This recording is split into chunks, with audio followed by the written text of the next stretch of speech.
Well, hello and welcome to another edition of Coffee with Stephen.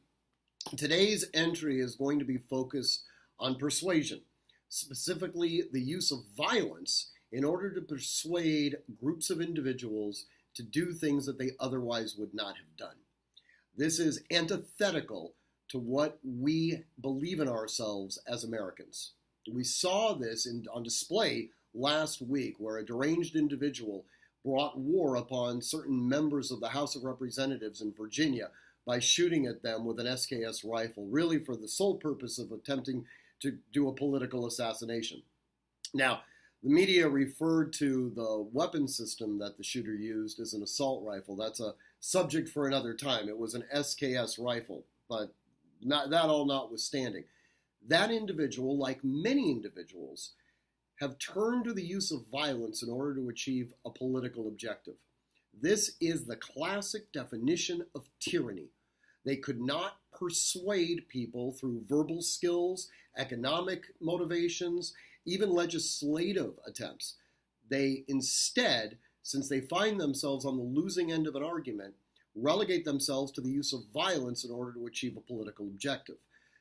This, left unchecked, can actually ultimately become an existential threat to the United States, not because of their actions per se, but rather because of a lack of understanding on the fundamental nature of our democracy.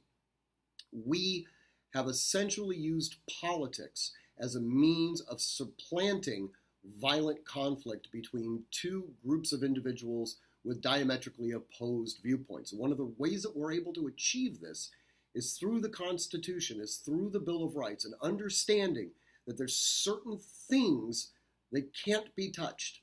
If you're on the losing end of a political argument, it's not going to ultimately result in the destruction of your entire lifestyle. Quite the contrary, because the fundamental things that make you who you are, that give you the power to be, are protected by the Constitution.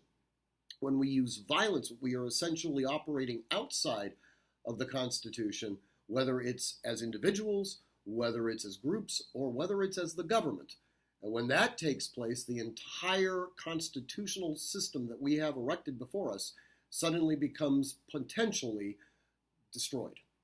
Anyways, I really encourage you guys to read the blog this week. The link is working this time. If for whatever reason the link isn't working, you can always go to our website, artemisdefenseinstitute.com, find the blog section. It'll take you to our most recent blog entry and all subsequent entries that we've had in the past. Again, remember, train constantly, train consistently, and train with purpose.